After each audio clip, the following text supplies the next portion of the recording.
আর তোরা ভাবলি না রে গাফিল মুসলমান, বিয়ে শাদির রং তামাশায় মিটালি আরমান। একবার তোরা ভাবলি না রে, একবার তোরা ভাবলি না রে গাফিল মুসলমান, বিয়ে শাদির রং তামাশায় মিটালি আরমান, বিয়ে শাদির রং তামাশায় মিটালি আরমান। বিয়াতে হলুদ মাখালি, বিয়াতে হলুদ মাখালি, মিলে জুলে বাজন বাজালি, ওড়না চাদর ফেলে দিয়ে, ওড়না চাদর ফেলে দিয়ে ডান্স দিলে জান। একবার তোরা ভাবলি না রে গাফিল মুসলমান, একবার তোরা ভাবলি না রে, একবার তোরা ভাবলি না রে গাফিল মুসলমান, বিয়ে শাদির রং তামাশায় মিটালি আরমান। মেয়েকে ছোকর সাজালি, ছেলেকে তার সঙ্গে দিলি, মেয়েকে ছোকর সাজালি, ছেলেকে তার সঙ্গে দিলি, হাতে হাতে হাত মিলায়ে, হাতে হাতে হাত মিলায়ে করলো তারা নাচ গান। একবার তোরা ভাবলি না রে গাফিল মুসলমান, একবার তোরা ভাবলি না রে গাফিল মুসলমান, বিয়ে শাদির রং তামাশায় মিটালি আরমান।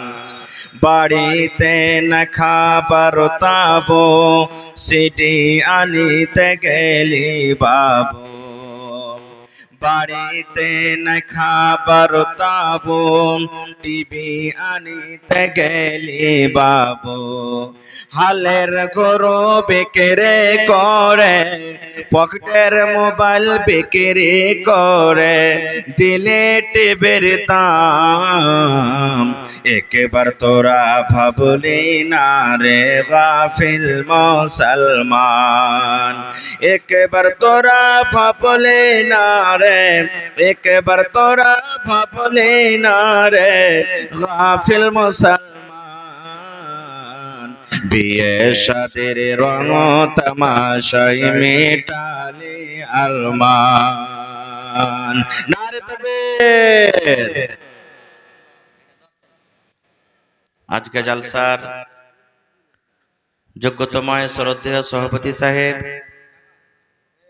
স্টেজে বসে থাকা উলামায়ে কেরাম, সামনে বসে থাকা ইসলাম দরদি দিন দরদি ভাই ও বাবাজিরা, পর্দানাসীন মায়েরা এবং খালারা, সমস্ত তারিফ ও গুণগান সেই মহান আল্লাহ তাবারাক ওয়া তাআলার জন্য, যে মহান আল্লাহ তাবারাক ওয়া তাআলা এত ঠান্ডার রাত্রে, শীতের রাত্রে নরম গরম বিছানাকে ত্যাগ করে এই চিকনি জামে মসজিদের জালসার পিন্ডালের তলাতে একত্রিত হয়ে বসে কিছু বলার ও শোনার তৌফিক দিয়েছেন। তাই আমরা সে আল্লাহর প্রশংসা করি। সকলেই পড়েন আলহামদুলিল্লাহ। একটু মুখ খুলে মুহাব্বতের সাথে জোর করে পড়েন আলহামদুলিল্লাহ। তারপর আমাদের শেষ নবী হযরত মুহাম্মদুর রাসূলুল্লাহ পড়েন সাল্লাল্লাহু আলাইহি ওয়াসাল্লামের পর ওয়াগনন দারুদ শরীফ শান্তির ধারা বর্ষিত হোক, আমিন। আল্লাহুম্মা সাল্লি আলাইহি আল্লাহুম্মা বারিক আলাইহি। ভাই আবার আপনারাকে বলি, একটু এদিকে বসে যান ভাই, দাঁড়িয়ে থাকিয়েন না, এটা মজলিসের আদবের খেলাফ। ভাই আমার, আজকে আমি আপনাদের সামনে কোরআন মাজিদ সূরা নিসা থেকে একটি আয়াত তেলাওয়াত করেছি এবং আল্লাহর নবী মুহাম্মদ সাল্লাল্লাহু আলাইহি সাল্লামের একটি হাদিস পড়েছি। সেই আয়াত এবং হাদিসটাকে সামনে রেখে নিকাহ সম্পর্কে কিছু কথা আলোচনা করব ইনশাআল্লাহ। আল্লাহর কাছে দোয়া করি রব্বুল আলামিন আমি যা কিছু বলবো যেন সহি হাদিস এবং কোরআন থেকে বলতে পারি এবং তার প্রতি ছোট বড় সকলেই যেন আমরা আমল করতে পারি, তার জন্য আল্লাহ আমাদেরকে তৌফিক দেন, পড়ুন আল্লাহুম্মা আমিন। ভাই আমার, এই বিষয়টা আমরা মুসলমান আমাদেরকে জানা দরকার। কি ধরনের বিবাহ জায়েজ আছে, কত বয়সে আমাদেরকে বিবাহ করা দরকার, কোন ধরনের মেয়েকে বিবাহ করার আল্লাহ রাসূল সাল্লাল্লাহু আলাইহি ওয়াসাল্লাম আদেশ করেছেন। বর্তমান যুগে আমরা যে বিবাহ করছি এই বিবাহটা শরীয়ত মোতাবেক কতটি ভালো কাজ করছি আর শরীয়ত বিরোধী কতটি কাজ আমরা করছি, এই কাজগুলো আমাদেরকে জানা দরকার। বন্ধুরে আমার, জামানায়ে জাহেলিয়াত বুঝছেন আপনারা? একটু কথা বলবেন আমার সাথে। জামানায়ে জাহেলিয়াত বুঝছেন? একটু আমার দিকে ধ্যান দিবেন ভাই। জামানায়ে জাহেলিয়াত বলা হয় আল্লাহর নবী সাল্লাল্লাহু আলাইহি সাল্লাম যখন নবী হননি তার আগেকার সময়টাকে, আগেকার টাইমটাকে, আগেকার যুগটাকে জাহেলিয়াত বলা হয়েছে। আমাদের শেষ নবীর নাম কি বলেন তো? একটু মুখ খুলে কথা বলেন। জি, তো আমাদের নবী কত বয়সে নবী হয়েছে? 40 বছরকার বয়সের আগেকার টাইমটাকে জামানায়ে জাহেলিয়াত বলা হয়েছে। তখনও বিবাহ হইতো না? হইতো না? জোরে বলেন, তখনও বিবাহ হইতো না? হইতো না? হইতো। সব কথা বিস্তারিত আলোচনা করা যাবে না, শর্টে কথা বলবো। ভাই মুসলমান, মানুষ এবং জানোয়ারের পার্থক্য আছে না নাই? আপনার মুখ খেলা খাইনি টাইনি ভরা আছে নাকি? জি ভাই, একটু কথা বলেন না, জোরে বলেন। মানুষ এবং জানোয়ারের পার্থক্য আছে না নেই? আছে।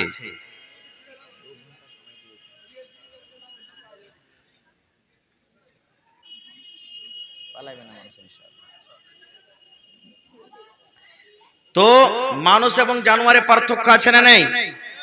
আছে। আচ্ছা বলেন তো, জানোয়ারের বিবাহ হয়? গরু, ছাগল, ভেড়া, ভেড়ি, উট, উটনির, মুরগা, মুরগির জীবনে দেখেছেন বিবাহ হয়েছে? হয়নি। কেন? ওরা শরীয়ত নেই, ওদের জন্য শরীয়ত নাই। আর কিয়ামতের দিন আল্লাহ তাবারাক ওয়া তাআলা ওয়াদরে হিসাব নেবেন, জানোয়ারের হিসাব হবে। হিসাব হওয়ার পর আল্লাহ ওরাকে বলবে তোরা মাটি হয়ে যা, সব তোরা মাটি হয়ে যা। দুনিয়াতে দেখবেন যেটা খুব হাট্টা ঘাট্টা পাট্টা ভুঁইস আছে না, সিংওয়ালা ভুঁইস কমজোর ভুঁইসকে তাড়ছে, এরকম হয় না? হয় না? একটা খুব মোটা গরু, তাগড়া গরু কমজোর গরুকে তাড়ছে। কিয়ামতের দিন আল্লাহ আর হিসাব নেবে কেমন করে? আল্লাহ ওই কমজোর গরুটাকে বলবে যা তোকে শক্তিমান করনু, আর তুই তোকে দুনিয়াতে যেমন ভাবে তেড়া ছিল তেড়া বদলা নিলে যা। আল্লাহ মুরগাকে বলবে মুরগা রে তোকে তেড়া ছিল ছোট মনে করে, কমজোর মনে করে, কমজোরটাকে আল্লাহ শক্তিমান করবে আর বলবে যা তুই তেড়াওয়ার বদলা নিলে। জানোয়ারের হিসাব হবে কিন্তু জান্নাত জাহান্নাম হবে না। ফয়সালা হওয়ার পর আল্লাহ কি বলবেন? তোরা মাটি হয়ে যা।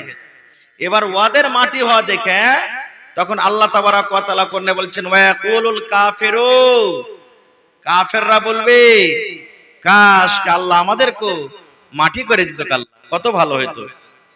সেদিন বলবে, এখন বুঝতে পারে না, সেদিন কিন্তু বুঝতে পারবে। এবার জানোয়ারের জন্য শরীয়ত নেই। জানোয়ার ও মা চিনে না, বেটা চিনে না, বেটি চিনে না, বহিন চিনে না, ভাতিজা ভাতিজি চিনে না। চিনছে কি? কেউ চিনবে না। কিন্তু মানুষের জন্য শরীয়ত আছে। যদি আল্লাহ তাবারাক ওয়া তাআলা আমাদের শরীয়তে বিবাহের সিস্টেম যদি না করতেন তাহলে কি আমরা নিজের বাপকে চিনতে পারতাম? নিজের মাকে চিনতে পারতাম? দেখবেন সমাজের মধ্যে উল্টা পুল্টা যদি কোন রকম বাচ্চা জন্ম হইলে তো সিধে কইবে শালা জারুয়ার পেটের বেটে জারুয়া, বলবে না? মা খালারা তো কথাতে কথাতে বলবে, নিজের বাচ্চাকে বলবে। মা খালারা খেজ করে দেখবেন ওর ছেলে পিলা যদি কোনো ভুল করে দেয় কি কইবে? রে জেরের বেটা জেরে, রে ঢালফোড়ের জলমা ঢালফোড়ের পেটে। ওই মাকে বলবো, ওই মা নাই কইবে যেটা জেরের বেটা কে ঢালফোড়ের বেটা। মা ছাড়া তো কেউ জানে না জি, ওই তো জানে যে বাচ্চাটা কোন জায়গা থেকে এসেছে। তো ওই মাকে বলবো, খালাকে বলবো, মাকে এরকম ভাবে নিজের বাচ্চাকে গাল দিয়েন না। তো আমি বলছিলাম কি, আল্লাহর নবীর নবী হওয়ার আগে বিবাহ হইতো, ওই জাহেলিয়াতের জামানাতে বিবাহ হইতো। কয়েক প্রকারের বিবাহ আছে, কিন্তু বুখারী শরীফের একটা হাদিস আপনাদের সামনে বলছি। জামানায় জাহেলিয়াতে 4 প্রকারের বিবাহ হইতো। কয় প্রকারে? জোরে বলেন। 4 প্রকারে। কি কি বিবাহ হইতো জানেন? ভালো করে শুনবেন। একটা তো এখন আমাদের মধ্যে যেটা ইসলামে আছে, আপনি আমার মেয়েকে নিলেন, আপনার ছেলের সাথে আমার মেয়ের বিবাহ হয়ে গেল, আপনার মেয়ের সাথে আমার ছেলের বিবাহ হয়ে গেল। এটা সিস্টেম এখন চলছে, মোহর দেওয়ার পর যেরকম শরীয়তে বিয়ে হয়ে চলছে। এটা একটা ছিল। আর একটা বিয়ে ছিল কি, একটা লোক বিয়ে করত, এক প্রকার এটা হয়ে গেল। আর দ্বিতীয় প্রকার বিবাহ, একটা লোক বিবাহ করত, আর বিবাহ করার পর ওই স্ত্রীর কাছে থাকতো না। স্ত্রীটাকে কি করত, দেশের মধ্যে এলাকার মধ্যে সব থেকে বড় মানুষকে, নামী মানুষ, ওই স্ত্রীটাকে ওর কাছে দিয়ে দিত, যে যতদিন ওর পেটে বাচ্চা না হয়তো কি স্ত্রীটার, ততদিন ওর কাছে থাকবে। এবার যখন দেখলে যে হ্যাঁ ওর স্ত্রীর পেটে বাচ্চা এলো, তখন স্ত্রীটাকে নিজের বাড়িতে নিয়ে আসতো। কেন এরকম করতো জানেন? যে এলাকার মধ্যে, দেশের মধ্যে সব থেকে বড় মাওলানা, সব থেকে বড় হাজি, সব থেকে বড় মুখিয়া সরপঞ্চ, সব থেকে নামি দামি মানুষ, ওয়ার নুতফা থেকে, ওয়ার মানি থেকে যদি আমার বাচ্চাটা যদি হয় আমার বিবির পেটে, ইও একদিন যা বড় মানুষ হবে। নাউযুবিল্লাহি মিন যালিক। একটা এটা ছিল। তৃতীয় ছিল কি, একটা বেটি ছেলে 10 জন 12 জন পুরুষ জাতিকে নিজের কাছে ডাকতো। একটা বেটি ছেলে 10 জন 12 জন বেটা ছেলেকে, পুরুষকে ডাকতো, আর তার কাছে বাড়ি বাড়ি বাড়ি বাড়ি সহবাস করত। এবার যখন তার পেটে বাচ্চা ধরলে, তখন ওকে আর যাবে না কেউ ওর কাছে, বন্ধ। এবার কে কে ওর কাছে এসেছে 10 জন ওর নাম লিখে রেখেছে, কিন্তু 10 জন 12 জন যে এসেছে। এবার যখন বাচ্চাটা পয়দা হয়ে গেল, দুনিয়াতে জন্ম নিলে, তখন ওই 10 জন 12 জন যে ওর কাছে এসেছিল সব ডেকে ডেকে পেঠাতো। কাহারে মিজাল লয় যে আমি যাব না, সবকে আসতে হইতো। আসতো, আসার পর ওই নারীটা যাকে বলতো যে এই তোর এটা বেটা, ওকে গোস্ত হইতো, যে ওর হোক কিংবা না হোক। যদি শুধু মহিলাটা বলে দিত এটা তোরই বেটা, তোকে নিতে হবে, তাহলে কিন্তু ওকে নিতে হইতো। কয় প্রকার হলো? 3 হয়ে গেল। চতুর্থ নম্বর ছিল যে একটা মহিলা ঝান্ডা গাড়ে রাখতো। ঝান্ডা বুঝেন? এখন যেরকম এই যুগের যারা বেশ্যা নারী, ওর নিজের আলামত আছে না নাই? দেখবেন বিভিন্ন হাট বাজারে, টাউনে আছে, দেখতে পাচ্ছেন আপনারা, ঝান্ডা গাড়ে রাখতো করা। আর ওর কাছে কত পুরুষ আসবে সেটা আল্লাহ জানে, আর ওরাই জানে, কেউ জানে না। ওখানে কোনো বাধা নাই, যত আসবি আয়, সরকারি গেট খোলা আছে, যত আসবি আয়, কোনো বাধা নেই। এবার যত লোক এসেছে সবারই নাম কিন্তু নোট করে আছে। এবার যখন বাচ্চাটা ওর পেটে হইলো, দুনিয়াতে যখন বাচ্চাটা আসতো, যতটি ওর কাছে এসেছে 100, 200, 50, 20, 40, 77 যত পুরুষ তার কাছে এসেছে সবাইকে ডাকতো। আর ডাকার পর সবটিকে লম্বা করে বসাতো, আর একটা কিয়াফে সানাস ডাকতো। কিয়াফে সানাস বুঝেন? যারা হাত পড়ে দেখতো, আমরা মায়েরা খালারা বলে না, এ কোয়া পাল্টা ওর মা ঠিক হয়েছে, ঠিক গোটায় ওর বাপের লাখিতে, বলে না? এরকম যারা চিন্ত, দেখতে জানতো, ওরাকে ডাকতো। আর ডাকা পর ওর কাছে যতটি লোক এসেছে সবটি বসে আছে, ও দেখতো। একবার বাচ্চার মুখের দিকে দেখতো, আর ওই লোকগুলোর মুখে দেখতো, হাতে দেখতো, পায়ে দেখতো, যে আর কার সাথে মিলছে, কোন লোকটার সাথে মিলছে, কোন লোকটার সাথে মিলছে। এবারে ওই লোকটা যদি কয়ে দিত যে হ্যাঁ এটা হলো তোর সন্তান, তোর সাথে মিলছে, তাহলে ও ইনকার করার আর চান্স নাই, যেটা আমার লাই বলতে পারতো না, ওকে বেটা গোস্তি হবে। এটা এক প্রকারের ছিল। কিন্তু যখন নবী হলেন, আল্লাহ তাবারাক ওয়া তাআলা 4টার মধ্যে 3টাকে হারাম করে দিলেন কিয়ামত পর্যন্ত। একটাই শুধু থাকলো কি, যেটা এই বর্তমান যুগে আমরা আছি, যেটা চলছে আমাদের মধ্যে। এবার আসেন, নিকাহ করতে হবে, বিবাহ করতে হবে। বিবাহ করার ফজিলত কি? আমার উলামায়ে কেরাম বসে আছেন, জিজ্ঞাসা করবেন। আল্লাহর রাসূল বলেছেন, একটা লোক নামাজ পড়ছে, একটা লোক রোজা করছে, একটা লোক হজ করছে, একটা লোক তেলাওয়াত করছে, একটা লোক তাহাজ্জুদের নামাজ পড়ছে, কিন্তু এখনো বিবাহ করেনি। আল্লাহর রাসূলের হাদিস, ওর ঈমান কিন্তু এখনো পূর্ণ হয়নি। ঈমান এখনো পুরা হয়নি। নামাজ পড়ে ঈমান পুরা হবে না, রোজা রেখে ঈমান পুরা হবে না, তেলাওয়াত করে ঈমান পুরা হবে না, হজ যাকাত করে দান খেরাত করে ঈমান পুরা হবে না। আল্লাহ রাসূল বলেছেন ওই লোকটা যখন এবার বিবাহ যখন করে নিলে শরীয়ত ভাবে, শরীয়ত হিসাবে, তাহলে রাসূল বলেছেন ওর ঈমানটাই বেকার, মুকাম্মাল হয়ে গেল, পূর্ণ হয়ে গেল। তাহলে বুঝে দেখেন বিবাহটা কত বড় ইবাদত। এবারে বলবেন হাজী মাওলানা বিবাহ কে করবে, কোন ধরনের লোককে আল্লাহ রাসূল বিবাহ করতে বলেছেন? এই যে আমাদের সমাজে সুবহানাল্লাহ, আমি নাজায়েজ হারাম বলি না, আমি বলি না যে ছোট বয়সে বাচ্চার বিবাহ দিবেন তো হারাম কি নাজায়েজ, এটা আমি ফতোয়া দিতে আসিনি। তবে সমাজে আজকে আমাদের শেরশাবাদীতে বেশিরভাগই দেখবেন 18 বছর পুরেনি, 12 বছর 13 বছর 15 বছর বয়সে আছে, রোডের কান্দাতে একটু জমিন পাওয়া যাচ্ছে, এবার টাকা কিন্তু নাই, মুরগি ছাগল বিক্রি করে দেখছে যে 2 লাখ টাকা হয়েছে, আরো 2 লাখ টাকার দরকার আছে, না হলে জমিন খানটা ছুটবে। তখন কি করলে ওই যে কষা দিয়ে দুধ চুইছে বেটার, ওর বিয়া লাগিয়ে দিলে, 2.5 লাখ টাকা তো পাবো, 3 লাখ টাকা তো পাবো, 1 লাখ টাকা বিয়েতে খরচা করবো, শালা 2 লাখ টাকা বাঁচবে ওদিকে, আমার কাছে 2 লাখ টাকা আছে, জমিন খান পট করে ধরে নেবে। এর কই বেশি হয়েছে না হয় না? হানা বলেন হয়েছে না হয় না? সুবহানাল্লাহ। আল্লাহ রাসূলের হাদিস, আল্লাহ রাসূল সাল্লাল্লাহু আলাইহি সাল্লাম এলান করে দিলেন, ইয়া মাশারাশ শাবাব, ও যুবকের দলেরা তোমরা, আল্লাহ রাসূল বলছেন যুবককে ডাক দিয়েছেন, এখানে বাচ্চারাকে আল্লাহ রাসূল ডাক দেননি, যারা ছোট ছেলে তারাকে ডাক দেননি, যুবককে ডাক দেয়া বলছেন, ইয়া মাশারাশ শাবাব মান ইসতাতা মিনকুমুল বাত ফালইয়াতাজাওয়াজ, ও যুবকের দলেরা তোমাদের মধ্যে যাদের বাত রয়েছে, তোমাদের মধ্যে যাদের বাত রয়েছে তোমরা বিবাহ করো রে যুবক, তোমরা বিবাহ করো। আল্লাহ কাকে ডাক দিলেন? বা যুবক, শাবাব, শাবাব মানে যারা যৌবন কালে পৌঁছে গেছে তারাকে আল্লাহ ডাক দিচ্ছেন, আল্লাহ রাসূল ডাক দিচ্ছেন, ও যুবকের দলেরা তোমাদের মধ্যে যাদের মধ্যে বাত রয়েছে, যার বাতের ক্ষমতা রয়েছে তোমরা বিবাহ করো। এবার বলবেন মাওলানা জি বাত কাকে বলে, বাত কাকে বলা হয়? মুহাদ্দিসিনে কেরাম বলছেন যে যুবকের মধ্যে 3খানা গুণ থাকবে, 3খানা সিফাত থাকবে, তাকে বাত বলা হয়েছে। এই আমার যুবক ভাইরা, এই আমার নওজওয়ানেরা, ওই বাপকে বলবো, ওই দাদাকে বলবো, ওই নানাকে বলবো, দাদু হে, ও আমার মামা জান, ছেলের আপনি বিবাহ দেবেন বন্ধুরে, এই হাদিসটাকে আপনাকে সামনে রাখতে হবে। আল্লাহ রাসূল বলেছেন যার মধ্যে বাত রয়েছে তার তোমরা, রাসূল বলেছেন যুবক বিবাহ করো। এবার বলবেন বাত কাকে বলে?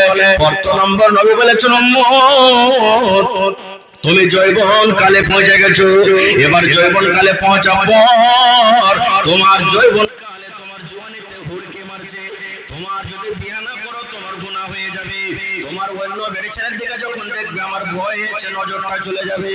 ওই টাইমে নবী বলেছেন উম্মত রে তোমাকে বিবাহ করতে হবে। 1 নম্বর, তোমার জৈনব খোদা যখন জাগবে, তোমার মধ্যে যখন জওয়ানি চলে আসবে, একটা স্ত্রীর সাথে যখন তুমি সহবাস করার ক্ষমতা রাখবে, একটা স্ত্রীর সাথে মিলন করা যদি তোমার ভিতরে ক্ষমতা থাকে, রাসূল বলেছেন তুমি বিয়ে করো।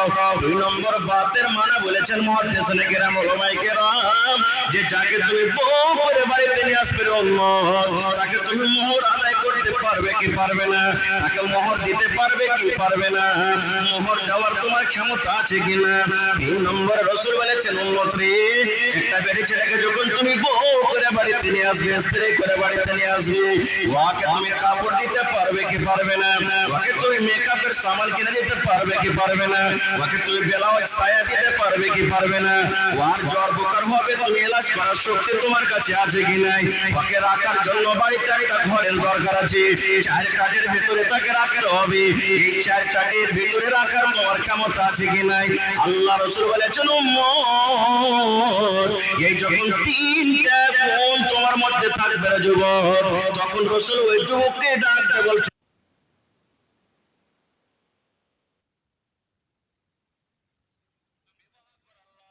বিবাহ করার ফায়দা কি? আল্লাহ রাসূল বলেছেন উম্মত, যদি তুমি বউ করে স্ত্রী করে বাড়িতে নিয়ে আসো উম্মত। এই হাদিসে দুটা লাভের কথা বলা হয়েছে, দুটা গুনাহ থেকে তুমি বাঁচবে, দুটা তোমার উপকার হবে, দুটা তোমার ফায়দা হয়ে যাবে, দুটা গুনাহ থেকে তুমি বাঁচবে। এক নম্বরে রাসূল বলেছেন ফাইন্নাহু আকাসু লিল বাসারি ওয়া আহসানু লিল ফারজি। বিয়ে করার দুটা লাভ রাসূল হাদিসের মধ্যে বলেছেন, এক নম্বর যখন তুমি বউ করে বাড়িতে নিয়ে আসবে, তোমার স্ত্রীকে বাদ দিয়ে অন্য বেটি ছেলের দিকে তোমার তাকাতে মন হবে না, অন্য বেটি ছেলেকে তোমার দেখতে মন হবে না, অন্য বেটি ছেলের দিকে তোমার নজর যাবে না। দুই নম্বরে নবী বলেছেন উম্মত রে, যখন তুমি বউ করে বাড়িতে নিয়ে আসবে, স্ত্রী যখন তোমার বাড়িতে চলে আসবে, দুই নম্বর তোরা তোমার লজ্জাস্থান সারাঙ্গার তোমার হেফাজত হয়ে যাবে। তোমার যদি মনটা কেমন কেমন করে, তোমার যদি জৈনব ক্ষুধা যদি জেগে যায়, তাহলে তুমি অপরের কাছে যাবে তো জেনা হয়ে যাবে, অপরের কাছে যেতে গেলে তোমার পাপ হয়ে যাবে। ওই কাজটা তোমার স্ত্রী বাড়িতে থাকতে গেলে স্ত্রীর সাথে তুমি পূর্ণ করো। এবার ওই কাজটা তোমার স্ত্রীর সাথে পূর্ণ করতে গেলে ও আহসানুল ফারজি, তোমার সারাঙ্গার হেফাজত হয়ে গেল। নারে তাকবীর। তাহলে এক নম্বর যুবককে বলছেন মোহর দেওয়ার ক্ষমতা আছে কিনা দেখো। আচ্ছা আপনারা বলেন তো, যখন বিবাহ হয়েছে দুপক্ষ থেকে গল্প স্বল্প হলো, হ্যাঁ 2 লাখ টাকা লাগবে, লেনদেন আছে না নাই হয়েছে, এবার তখন মোহর কতটি যে ভাই, তো বেটির পক্ষ থেকে বলবে যে একটা বকনের দাম গলা দিয়ে দাও, একটা বকনের দাম দিয়ে দাও, তো 10,000 টাকা নিত্য বকন পাওয়া যাবে না। তখন এমন কার বেটা পক্ষের লোক বলবে আজ তাকফির কার 10,000 টাকা মোহর হয়েছে, বলে না আজ তাকফির কার 10,000 টাকার মোহর হয়েছে, আরে ওই খালেদের বেটার বিয়ে হলো তো 5,000 টাকা মোহর ছিল। যদি বলে না না ভাই এক কাজ করেন, আরেকটা লোক মধ্যে দিয়ে বলে ভাই 8,000 টাকা করে দেন, না ভাই লস লেগে যাবে, মানে ওই ব্যবসা করতে বসে যখন লস লাগে, হয় না লস লেগে যাবে ওকে। এবার যাই হলো 8,000 5,000 7,000 10,000 যাই হলো, এবার মোহর যখন হয়ে গেল, তখন রাসূল বলেছেন তোমার মোহর দেওয়ার ক্ষমতা থাকে তো বিয়ে করো। এবার আমরা কি করব, ওই যে 2 লাখ টাকা ফায়দা হয়েছে, বিজনেস করতে না গেছি, ভেড়াটাকে যে বিক্রি করলে গরুটাকে, ওই হাড়ি টাকা যে বিক্রি করে 2 লাখ টাকা দাম পাওয়া গেছে, এবার ওই 2 লাখ টাকার ভিতর থেকে তখন 8,000 7,000 যে কটা মোহর হয়েছে কাটোতে করে দিলে। এরকম হয়েছে না হয় না, হয়েছে না হয় না। আচ্ছা বলেন তো, আজকে মাদ্রাসার জালসা না মসজিদের জালসা? যদি আমি বলি কোন আল্লাহর বান্দা আছে 10,000 টাকা স্টেজে দেন মসজিদের জন্য, এবার কত ভাই আছে টাকা নাই, এবার যদি বলে যে মৌলবি কয়েছে দান করতে হবে নাকি পাওয়া যাবে, এবার কাহারি গরুকে চুরি করে বিক্রি করে 10,000 টাকা যদি দান করে তো কবুল হবে? হ্যাঁ, ওইটা যখন হবে না তো হারাম টাকাটা নেওয়া, আর ওই হারামি টাকা নিয়ে আবার একটা হালাল কেমন করে করবে, মোহর কেমন করে দিবে।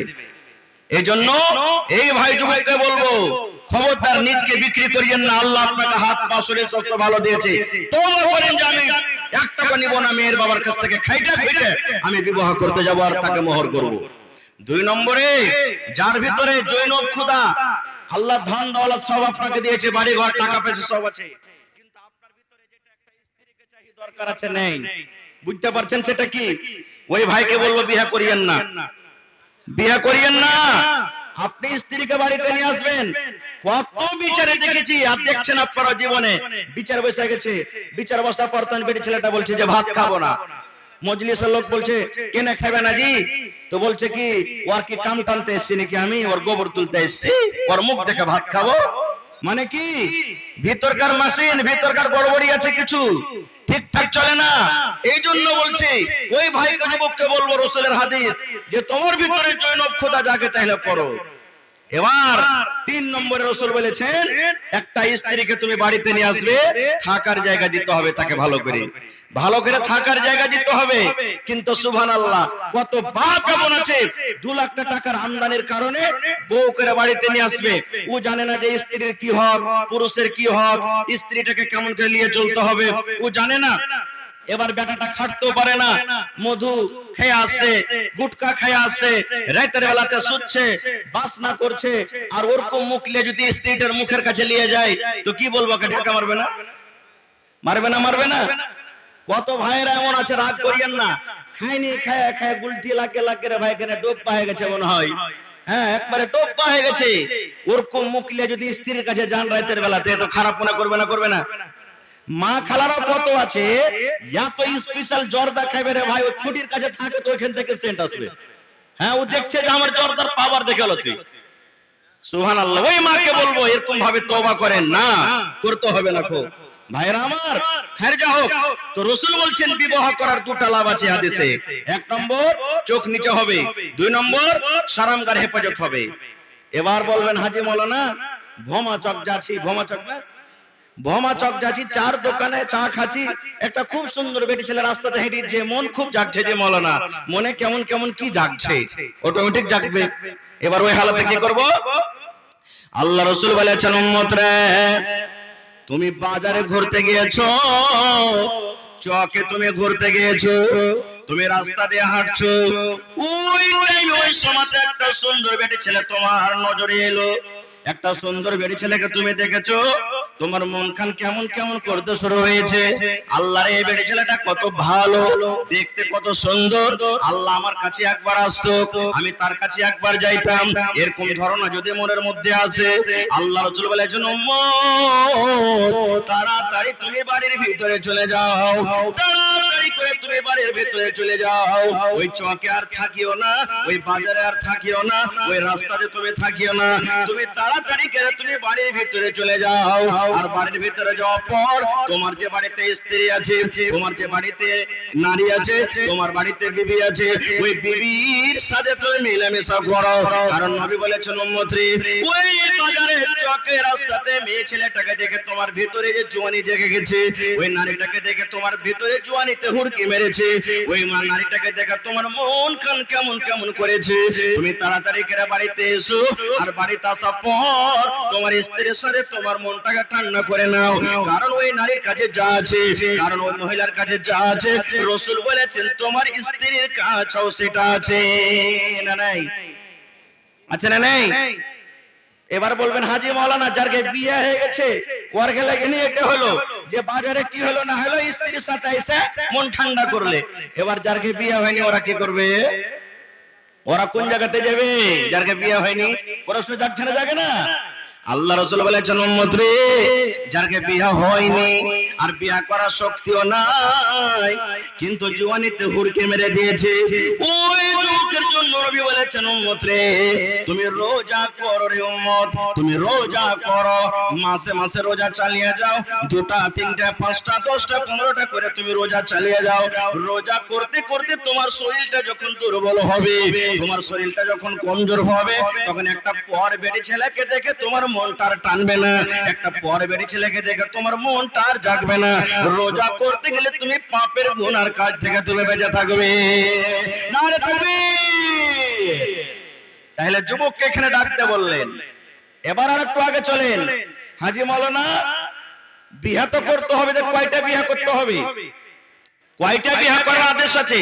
মেলায় মানুষকে দেখবেন সমাজে আমাদের মধ্যে প্রচলিত আছে কি, আবে নবী সাহেব 7টা বিয়ে করেছেন, শালা হারামি এলাকায় শরীয়তে 7টা বিয়ে করা তাকিয়ে যাচ্ছে, বলে না মানুষ? 7টা বিয়ে করেন, 10টা করেন, 15টা করেন, মানে নেই, কিন্তু একসাথে 4টা স্ত্রী কি রাখতে পারবেন আপনি? একসাথে 4টা স্ত্রীকে বাড়িতে রাখতে পারবেন? যদি 5 নম্বর যদি আপনি বিয়ে করে আনবেন, তো এই 4টার মধ্যে একটাকে তালাক করতে হবে আপনাকে, একসাথে 4টা স্ত্রী রাখতে পারবেন। এবার আল্লাহ তাবারাক ওয়া তাআলা বলছেন উম্মত, হে আমার বান্দা, পারো তো তুমি 2টা বিয়ে করো, শক্তি আল্লাহ দিয়েছে, পারো তো 3টা বিয়ে করো, ওয়াতিও মন না ভরে তো 4টা বিয়ে করো। এবার তুমি যদি দেখছো যে 4টা বিবাহ করব, 2টা করব, 3টা করব, এবার ওয়ার্গের মধ্যে ফয়সালা করতে পারবো না, দেখবেন যারকে 2টা স্ত্রী ভাই জীবনে কোনোদিন সুখ পায়নি, আর বিচার করতে যদি যায় থাকেন দেখবেন ওয়ার্গে খাওয়া পিন্ডার কোনো টেনশন নাই, খালি থাকা থাকে টেনশন বেশি। ওর কাছে 2 দিন থাকছে, আমার কাছে 1 দিন থাকছে, ওর কাছে বেশি টাইম দিচ্ছে, আমার কাছে দেয় না, এরকম ভাবে শুধু ঝগড়া আর লড়াই ফাসাদ হবে। তা আল্লাহ রাসূল বলেছেন, আল্লাহ বলেন যদি তুমি 2টা 3টা বিবাহ করছো আর বরাবর করে যদি তুমি ইনসাফ ফয়সালা করতে না পারো, একটাই তুমি বাড়িতে রাখো, একটাই তুমি বাড়িতে চলো, তুমি ইনসাফ করতে না পারো তো একটাই তোমার জন্য যথেষ্ট, একটাই যথেষ্ট। এবার বলবেন এখানে আরো মেলা কথা আছে, আমাদেরকে যাব না। এবার বলবেন হাজী মাওলানা কোন ধরনের বেটি ছেলেকে বিয়ে করতে হবে, কোন ধরনের নারীকে বিয়ে করব? আল্লাহ রাসূল সাল্লাল্লাহু আলাইহি সাল্লাম 1400 বছর আগে এলান করে দিয়েছেন, ও আমার উম্মতরা তোমরা শুনে নাও, তুনকাহুল মারআতু লিআরবাইন, ওই দাদাকে বলবো, ওই নানাকে বলবো, ওই কাকাকে বলবো, ওই যুবককে বলবো, আল্লাহ রাসূল বলেছেন উম্মত তুনকাহুল মারআতু লিআরবাইন, মেয়েদেরকে চারখানা গুণ দেখে বিয়ে করা যায়। রাসূল বলেছেন উম্মত রে, যখন তুমি বিয়ে করবে তখন রাসূল বলেছেন চারখানা গুণ যে নারীর মধ্যে থাকবে, যে বেটি ছেলের মধ্যে চারখানা গুণ থাকবে উম্মত, ওই বেটি ছেলেকে তুমি বউ করে বাড়িতে নিয়ে এসো। এক নম্বর রাসূল বলেছেন লে মালে হা, যার কাছে মাল আছে, যার কাছে টাকা আছে, যার কাছে বাড়ি আছে, যার কাছে জমি আছে, যে মেয়ের বাবা ধনী, যে মেয়ের বাবা মালদার, যে মেয়ের বাবা জমিদার, রাসূল বলেছেন এক নম্বর তুমি দেখো মাল আছে কিনা। দুই নম্বর রাসূল বলেছেন ওয়ালে হাসাবে হা, তার খানদান দেখো, তার বংশ দেখো, তার ঝাড় দেখো। তিন নম্বর রাসূল বলেছেন ওয়ালে জামালে হা, ওই মেয়েটা দেখো তিন নম্বরে দেখতে সুন্দর আছে কিনা, দেখতে ভালো আছে কিনা, দেখতে সুন্দর আছে কিনা। চার নম্বরে রাসূল বলেছেন উম্মত রে ওয়ালে দিনহা, যাকে তুমি বউ করে বাড়িতে নিয়ে আসবে উম্মত, দেখো তার মধ্যে দিনদারি আছে কিনা, নামাজ পড়িতে জানে কিনা, রোজা রাখে কিনা, কোরআন পড়িতে জানে কিনা। আল্লাহ রাসূল বলেছেন দেখো তার মধ্যে দিনদারি আছে কিনা। এক নম্বর হলো মাল, দুই নম্বর হলো বংশ, তিন নম্বর হলো সৌন্দর্য, চার নম্বর রাসূল বলেছেন দিনদারি।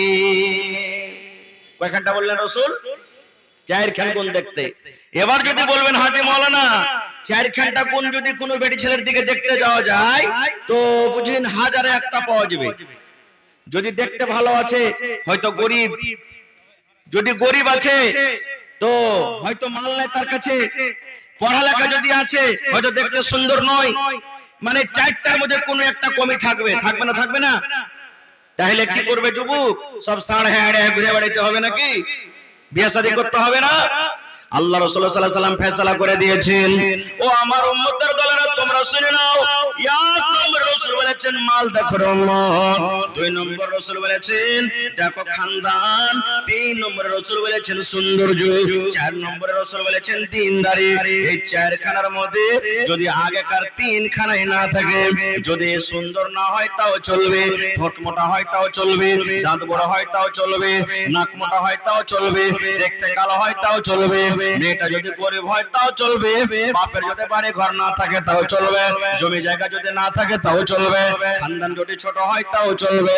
কিন্তু নবী বলেছেন উম্মত রে ফাজফার বিজাতিদ দ্বীন, ওই মেয়েটার মধ্যে দ্বীনদারি আছে, নামাজ পড়িতে জানে, নামাজ পড়ে, রোজা রাখে, তেলাওয়াত করে, মেয়েটা পর্দাশীলা থাকে, দ্বীনদারি তার মধ্যে আছে। রাসূল বলেছেন উম্মত চারখানার মধ্যে আগেকার তিনখানা বাদ দিয়ে দাও, তিনখানা দেখতে যাও না। যদি শুধু তার মধ্যে দিনদারি আছে উম্মত, ওই দিনদারি মেয়ে ছেলেকে তুমি বউ করে বাড়িতে নিয়ে এসো। দিনদারি মেয়ে ছেলেকে তুমি বউ করে বাড়িতে নিয়ে এসো। এবার যদি বলবেন হাজী মাওলানা দিনদারি যদি মেয়ে ছেলে বাড়িতে যদি আমি স্ত্রী করে নিয়ে আসি তাহলে তার দাম কি? একটা দিনদারি বেটি ছেলের দাম কি, মার্তবা কি? আল্লাহ রাসূল সাল্লাল্লাহু আলাইহি ওয়াসাল্লাম একটা হাদিস আছে, আদ-দুনিয়া কুল্লুহা মাতা ওয়া খায়রু মাতা'আদ দুনিয়া আল মারআতুস সালিহা। এ মুসলমান, দুনিয়াতে সবথেকে দামি জিনিস আমরা কি জানি? সোনা। সোনা দামি জিনিস না? রাসূল বলেছেন সোনা হলো দামি জিনিস, চাঁদি হলো দামি জিনিস, লোহা হলো দামি জিনিস, হীরা মতি হলো দামি জিনিস। এই পৃথিবীতে আকাশের তলাতে, জমিনের তলাতে কিংবা জমিনের নিচে যত দামি দামির জিনিস রয়েছে, হীরা রয়েছে, সোনা রয়েছে, মুক্তা রয়েছে, আল্লাহ রাসূল বলেছেন উম্মত সমস্ত দুনিয়ার সম্পদ, সমস্ত দুনিয়ার দামি জিনিসকে তুমি যদি এক সাইডে রেখে দাও, দুনিয়ার সমস্ত জিনিসকে যদি এক জায়গাতে করে দাও, আর তুমি যদি একটা নেককার স্ত্রীকে বউ করে বাড়িতে নিয়ে আসো উম্মত, সমস্ত মাল, সমস্ত সোনা চাঁদি হীরা মতির চাইতে দামি জিনিস আল্লাহ রাসূল বলেছেন আল মারআতুস সালিহা, একটা নেককার নারী, একটা নেককার স্ত্রী। নেককার স্ত্রী, নেককার স্ত্রী হলো সব থেকে দামি জিনিস, সব থেকে আল্লাহ তাবারাক ওয়া তাআলা রাসূল বলেছেন বড় সম্পদ হলো নেককার স্ত্রী। কিন্তু হায়রে আফসোস, আমরা মুসলমান নেককার বিবি, নেককার বউ, নেককার স্ত্রীর আমরা তলাশে থাকি না। আমরা তলাশে থাকি কি কোন জায়গাতে মোটা মাল পাবো, কোন জায়গাতে বেশি টাকা দিতে পারবে, কোন জায়গাতে কেস মোকদ্দমা করতে গেলে আমার সহযোগিতা করতে পারবে, আমি যদি ফেরে পড়ে যাই কি আমাকে বাঁচাতে পারবে। এই ধরনের আমরা লোক খুঁজে বেড়াই, এই ধরনের মানুষ আমরা খুঁজে বেড়াই। ভাই মুসলমান, এবারে তাহলে একটা পুরুষ একটা মরদ লোক কয়টা পর্যন্ত বিয়ে করতে পারবে ভাই?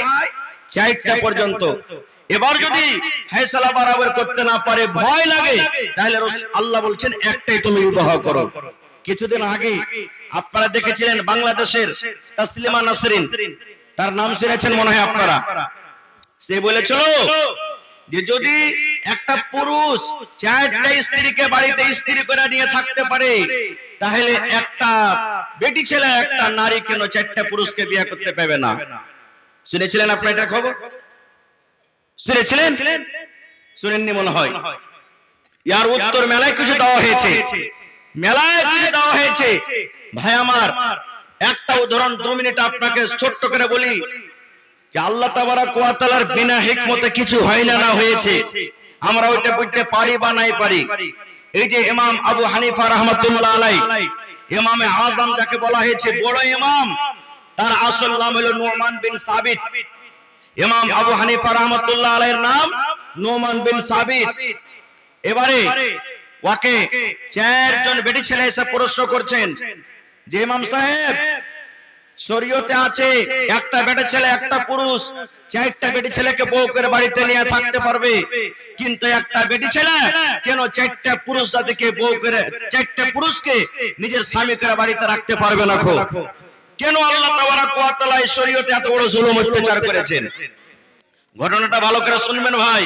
কেন আল্লাহ তাবারাক ওয়া তাআলা নারীকে বলেছে তোমার জন্য একটাই পুরুষ, 4খানা পুরুষের তোমার জন্য হারাম, শরীয়তে জায়েজ নাই? এবারে ইমাম আবু হানিফা রাহমাতুল্লাহ আলাইহি, ওর নাম নুমান বিন সাবিত, জিজ্ঞাসা করছেন 4 জন মহিলা 4 জন বেটি ছেলে আইসা, ইমাম সাহেব আল্লাহ তাবারাক ওয়া তাআলা একটা পুরুষকে 4 জন স্ত্রী একসাথে রাখার আদেশ করেছেন, কিন্তু একটা স্ত্রীকে কেন 4টা পুরুষকে রাখার আদেশ করেননি? তখন ইমাম আবু হানিফা রাহমাতুল্লাহ আলাইহি বলছেন ঠিক আছে তোমরা বাড়িতে যাও, কালকে তোমার এর উত্তর আমি দেখে শুনে দিব। এই খুঁজতে খুঁজতে খুঁজতে খুঁজতে সব কিতাবকে খুঁজে ফেললেন, কিন্তু এর উত্তর পাওয়া যায় না। কেন একটা বেটি ছেলে 4খানা পুরুষকে বাড়িতে নিয়ে থাকতে পারবে না? বাড়িতে চলে গেলেন। বাড়িতে যাওয়ার পর খুব পেরেশান হালাতে আছেন। ওর বেটি আছে বাড়িতে, ওর নাম হলো হানিফা। ইমাম আবু হানিফার একটা বেটি বাড়িতে আছে, ওর নাম হলো হানিফা। এবারে হানিফা তাকে খাবার দিয়েছে সামনে। আব্বার মনটা কিন্তু ভালো নেই, মনটা ভারী হয়ে আছে। বলছে বেটি রে খাবারটা নিয়ে চলে যাও মা, আমি পরে খাবো। এবার বেটি কিন্তু খুব হুঁশিয়ার, বলছে আব্বাজি ব্যাপারটা কি? আপনার মনটা খুব ভারী হয়ে আছে, কিছু বুঝতে পারি না, কি হয়েছে আপনার বলেন। ইমাম আবু হানিফা রাহমাতুল্লাহ আলাইহি বলছেন বেটি রে তুই বুঝে কি করবি রে মা, আমার সামনে একটা প্রশ্ন এসেছে, যে প্রশ্নের উত্তর আমি খুঁজে পাই না। মা তুমি যাও নিজের কাম কাজ করো, আমাকে একটু চিন্তা ভাবনা করতে দাও। তার মেয়ে বলছেন না আব্বা আপনি বলেন, যদি আপনার কিছু আমি সাহায্য করতে পারি। তখন বলে দিলেন যে মারে 4 জন বেটি ছেলে এসে আমাকে প্রশ্ন করেছে যে ইমাম সাহেব একটা পুরুষ 4টা স্ত্রীকে একসাথে বাড়িতে রাখতে পারে, তো একটা স্ত্রী কেন 4টা পুরুষকে একসাথে বাড়িতে রাখতে পারে না? এই প্রশ্নের আমি উত্তর খুঁজে পাই না, কেমন ভাবে তাকে আমি বুঝাবো। তখন বলছেন যে আব্বা এর উত্তর আমার কাছে আছে। বলছে কি? বলছে প্রথমে আপনি খানা পিনা খান। বলছে আরে মা বলো। বলছে না প্রথমে খানা পিনা খান তারপর আপনাকে বলবো। খানা পিনা হলো, এবার বলছে বল রে মা। বলছে আব্বা ওরা যখন কালকে আসবে তখন ওরাকে বলিও 4 জনকে বলবে যে তোমরা দুধ নিয়ে আসিও বাড়িতে, বাড়ি থেকে। কেউ বকরির দুধ নিয়ে আসবে, কেউ গায়ের দুধ নিয়ে আসবে, কেউ ভুঁইসার দুধ নিয়ে আসবে, কেউ ভেড়ের দুধ নিয়ে আসবে। 4 প্রকারের দুধ আনতে তারাকে বলবে। ইমাম আর আবু হানিফা রাহমাতুল্লাহ আলাইহি বলছেন, মা আমি বুঝে লিয়েছি তুমি কি বলতে চাও। ঠিক পরের দিন 4 জন এসেছে। ইমাম সাহেব উত্তর খুঁজে পেয়েছে না? তো হ্যাঁ পেয়েছি। বলছে কি বলেন এখন? বলছে তোমরা বাড়িতে যাও, আর বাড়িতে যাওয়ার পর 4 প্রকারের 4 জন দুধ নিয়ে এসো। কেউ ভেড়ের দুধ নিয়ে এসো, কেউ গায়ের দুধ নিয়ে এসো, কেউ বকরির দুধ নিয়ে এসো। এইভাবে 4 প্রকারের কাপে পেয়ালাতে করে গিলাসে করে তোমরা দুধ নিয়ে এসো। দুধ নিয়ে এসে হাজির হয়ে গেল। এবার ইমাম সাহেব বলছেন যে 4 দুধকে এক জায়গাতে করে দাও, এক পেয়ালাতে করে দাও। 4 পেয়ালার দুধ এক জায়গাতে করা হলো। এবার যখন 4 দুধ এক জায়গাতে করা হলো, এবারে ইমাম আবু হানিফা রাহমাতুল্লাহ আলাইহি তখন বলছেন যে তোমরা যে বাটিতে করে দুধ নিয়ে এসেছিলে, কেউ গাভীর দুধ নিয়ে এসেছো, কেউ ভেড়ের দুধ এনেছো, কেউ বকরির দুধ এনেছো, আলাদা আলাদা তোমরা দুধ এনেছো। এখন তোমরা নিজের নিজের বর্তনে এই দুধটাকে আলাদা আলাদা করে বাড়িতে নিয়ে চলে যাও। বলেন তো পারবে? পারবে আলাদা করতে? পারবে না। তখন তারা বলছেন যে কেমন কথা বলছেন, আরে দুধের রং তো একই সবটি, কেমন করে আমরা পার্থক্য করতে পারবো? যে 4 দুধকে এক জায়গাতে আমরা করে দিলাম, কেমন করে আলাদা করব? আলাদা করে আমরা পারবো না, ক্ষমতা নেই। তখন ইমাম সাহেব বলছেন, হে আল্লাহর বান্দি, এই জন্য আল্লাহ তাবারাক ওয়া তাআলা তোমরা যেমন দুধকে আলাদা করতে পারো না, এই মতো আল্লাহ তাবারাক ওয়া তাআলা শরীয়তে একটা বেটি ছেলের জন্য 4খানা পুরুষকে হারাম করে দিয়েছে। কেন? যদি একটা বেটি ছেলে 4টে পুরুষের সাথে বিবাহ করে, আর 4 জন যদি একই রাতে তার কাছে যায়, তো কার নুতফাতে বাচ্চা ধরলো, ওই মা ওই বেটি ছেলে কি জানতে পারবে যে অমুক লোকটার নুতফা থেকে আমার পেটে বাচ্চা ধরেছে? পারবে? ছেলের বাপ চিনতে পারবে? 4 জনের মধ্যে ছেলের বাপটাকে চিনতে পারবে? যাবে না। এই জন্য আল্লাহ তাবারাক ওয়া তাআলা একটা বেটি ছেলের জন্য একটাই পুরুষ রেখেছেন, 4খানা পুরুষ তার জন্য শরীয়তে হারাম আছে। ভাই, এই বিবাহ এই সম্পর্কে বলার আরো আশা ছিল, কিছু কথা বলবো আপনাদের সামনে, কিন্তু ভাই লাইনটা আমাকে একটু কাটতে হবে। আল্লাহ বাচ্চা রাখে, ইনশাআল্লাহ এই বিষয় নিয়ে আমি কোনোদিন আলোচনা করব। ভাই তবে সোজা কথা বুঝে রাখেন, দুনিয়াদারিতে বিবাহ করতে হবে, ছেলে মেয়ের বিবাহ দিবেন, দিনদার মেয়েকে বউকে বাড়িতে নিয়ে আসবেন। ভাইয়েরাকে বলবো, দিনদার ছেলে আপনারা খুঁজবেন, দিনদার ছেলে খুঁজে বিয়ে দিতে হবে। আজকে জালসাতে নিয়াত করেন, পরের বাপার টাকার পর আমার কোনো লালচ নেই, 1 টাকা আমি কোনো কহরে নিতে যাব না। ভাই আমার একটা হাদিস আর আপনাদের সামনে বলে দিই। আব্দুর রহমান বিন আওফ রাদিয়াল্লাহু তাআলা একজন সাহাবী, উনি বিবাহ করেছেন। বিবাহ করার পর আল্লাহ রাসূলের সাথে এসেছেন দেখা করতে। এবার দেখছেন আব্দুর রহমান বিন আওফের কাপড়ে কিছু হলুদ জাফরানের রং লেগে আছে, বা হলদে টাইপের কোনো একটু রং কাপড়ে লেগে আছে। এবার রাসূল আব্দুর রহমানকে বলছেন, আব্দুর রহমান কি ব্যাপার বাবা, নতুন বিয়ে টিয়া করেছো নাকি? তখন আব্দুর রহমান বিন আওফ বলছেন যে জি হুজুর আমি বিয়ে করেছি। এবার রাসূল বলছেন, দেখেন তুমি নতুন বিয়ে করেছো, তো তোমার স্ত্রীকে মোহরে কি দিয়েছো? রাসূল এই কথা আব্দুর রহমানকে বললেন, আব্দুর রহমান তোমার শ্বশুর তোমাকে কি দিয়েছে? একটা কথা বলেননি। রাসূল এই কথা বলেন, আব্দুর রহমান তুমি পান বাতাসা কতটি নিয়ে গেছিলে? আব্দুর রহমান তুমি বৈরাত কতটি নিয়ে গেছিলে? আব্দুর রহমান তোমার শ্বশুরের বাড়িতে বৈরাতের সম্মান ভালো করে করেছে না করেনি? এটা কথা বলেননি। কি বলছেন? আব্দুর রহমান যাকে তুমি বউ করে বাড়িতে এনেছো, স্ত্রী করে বাড়িতে এনেছো, তাকে মোহরানাতে কি দিয়েছো? সুবহানাল্লাহ। এবার কি বলছেন জানেন আব্দুর রহমান? আল্লাহ রাসূল খাজুরের ভিতরে যে আঁটি আছে, খাজুরের ভিতরে যে বিচি আছে, ওই আঁটি বরাবর আমি সোনা তাকে মোহরানাতে দিয়েছি। এবার রাসূল বলছেন, আব্দুর রহমান আউলিম ওয়ালাউ বিশাত, আব্দুর রহমান বাড়িতে যাও, ওলিমা করো, যদি একটা বকরির বাচ্চা হয়, বকরি হয়, তো ওটাকে ওলিমা করো। আর আমরা ওলিমা কি করছি জি? যখন কবুল পড়া হয়ে গেল তখন একবারে জোর গলাতে বলছি, 5 ভাই রুকেন যে ওলিমা লিয়ে যান। এই যে বাতাস চালিয়েছি, খাজুর এনেছি, এবার তখন ওলিমা দিতে শুরু হয়ে গেল। ভাই আমার শরীয়তে যদি আসলে দেখা যায় ওলিমা কখন হবে, ওলিমা কাকে বলে, আসল ওলিমা হলো ওইটাই, একটা বেটা ছেলে বউ করে বাড়িতে নিয়ে চলে গেল। বাড়িতে নিয়ে যাওয়ার পর ওরকে রাইতে বাসর ঘর হলো, একই সাথে থাকলো, বাসর ঘর হলো। এবার ভোরবেলাতে আপনি গরু কেটে, ছাগল কেটে, মুরগি কেটে, ডিম কেটে যা কিছু পারবেন গোটাই গাঁলাকে দেন, 5-10 গাঁলাকে পারবেন শক্তি হিসাবে চাপড় দিয়ে খাওয়ান, এর নাম হলো অলিমা। কিন্তু এখানে রাতটা কেমন করে কাটবে? কত বাড়িতে দেখা যায়, মানে বাড়ি কি বেশিরভাগই যেদিন স্ত্রীটাকে বহু করে বাড়িতে নিয়ে যাবে রে ভাই, ওর সাথে 2-3টা গার্ড যাবে খালি, জেনে গার্ড যেছে না, জেনে ওকে কি বলে আমাদের ভাষাতে কি বলি, উল্টা উল্টা বিবি নাকি, হ্যাঁ উলট বিবি, ডুলি বিবি ওরকে বলা হয়। 2-3টা গার্ড। এবার কহেন ও গার্ড যদি ওরকে নিয়ে থাকবে, জগিয়ে থাকবে, তো পুরুষের ঘরে কখন যাবে যে ভাই? কখন ওরকে সকালবেলা তলিমা হইবে? ভাই মুসলমান, এটা শরীয়তে আমরা বিরোধী কাজ করছি, শরীয়তের খেলাফ আমরা কাজ করছি ভাই আমার। এই জন্য প্রত্যেক ভাইকে বলবো, 1 নম্বর কথা যে মা খালাদেরকে বরযাত্রী নিয়ে ছেড়ে দেন, আল্লাহ বাচ্চা রাখে, ইনশাআল্লাহ এই বিষয়ে কোনোদিন কথা বলবো। তবে ভাই আজকে হলো মসজিদের জালসা, আল্লাহর ঘরের জন্য জালসা, আল্লাহর ঘর বানাইতে হবে জমিনের উপরে। সব থেকে উত্তম জায়গা হলো মসজিদ, মসজিদের থেকে ভালো জায়গা আর দুনিয়াতে কিছু নাই। আল্লাহ রাসূল সাল্লাল্লাহু আলাইহি ওয়াসাল্লামের হাদিস, সেই মসজিদ যারা বানাবে তারকে কত নেকি হবে।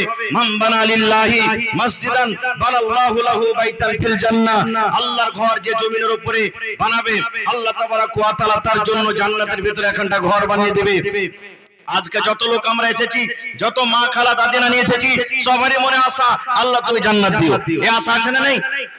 যে যে যেমন কাজ করি, মদ পান করি তাও কই আল্লাহ জান্নাত দিও, নামাজ না পড়ি তাও আল্লাহ জান্নাত দিও, সবারই মনে আশা আছে জান্নাত দিও।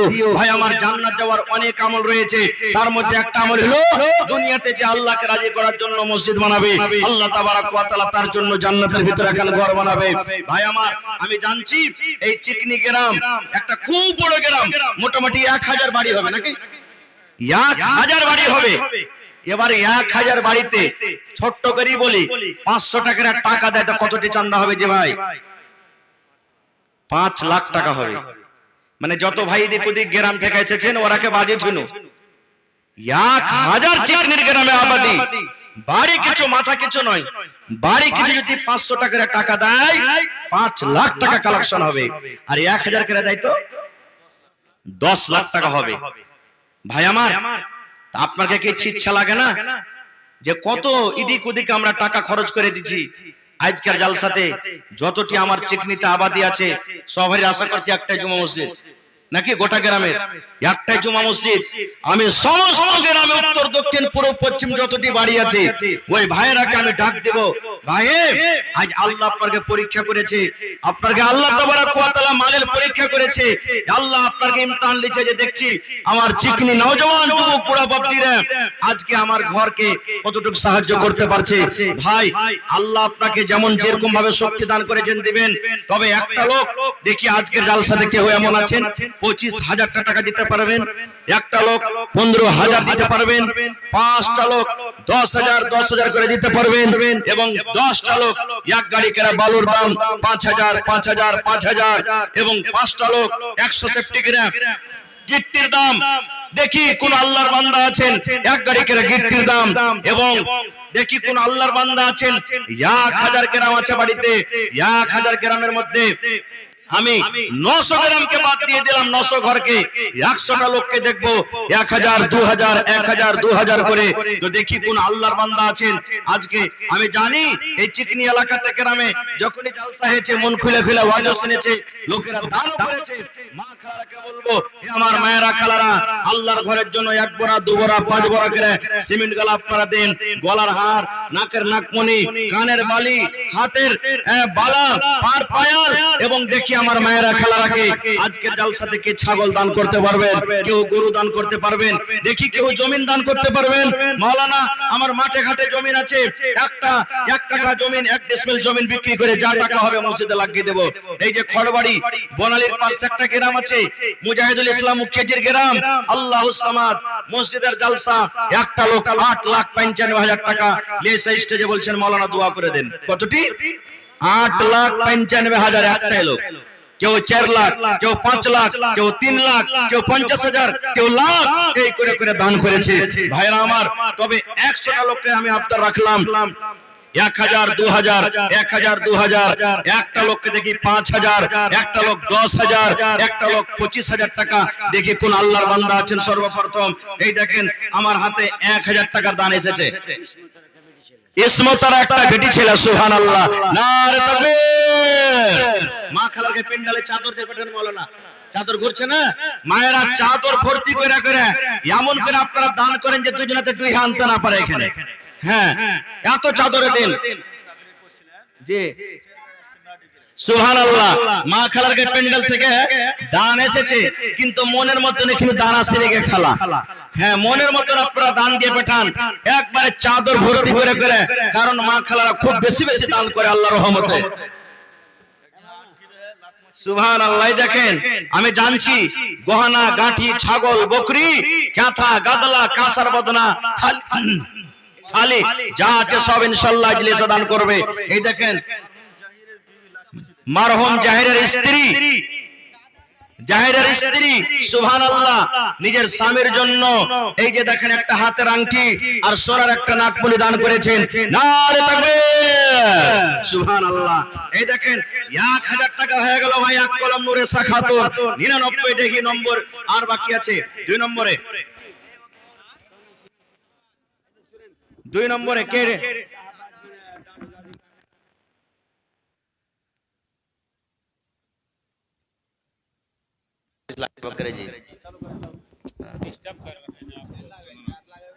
আগে থেকে হটো। এ ভাই এদিকে এসো ভাই, সালাম করে নিন না আইসেন। মাশাআল্লাহ, পা পা সোনার পা, এদিকে এসো, আগে থেকে এসো। হ্যাঁ, তো মা খালার খেলে গে মেলাই বার ধান এসেছে শুনছি আমার মা খালারা, আর মা খালারা খুব এসেছে, একবারে জায়গা দিতে পারা যায় না তারকে। মাশাআল্লাহ, জাযাকুমুল্লাহ। রব্বানা যালামনা আনফুসানা ওয়া ইল্লাম তাগফির লানা ওয়া তারহামনা লানাকুনান্না মিনাল খাসিরিন। আল্লাহ আমার মা খালারকে কিছু দান এসেছে।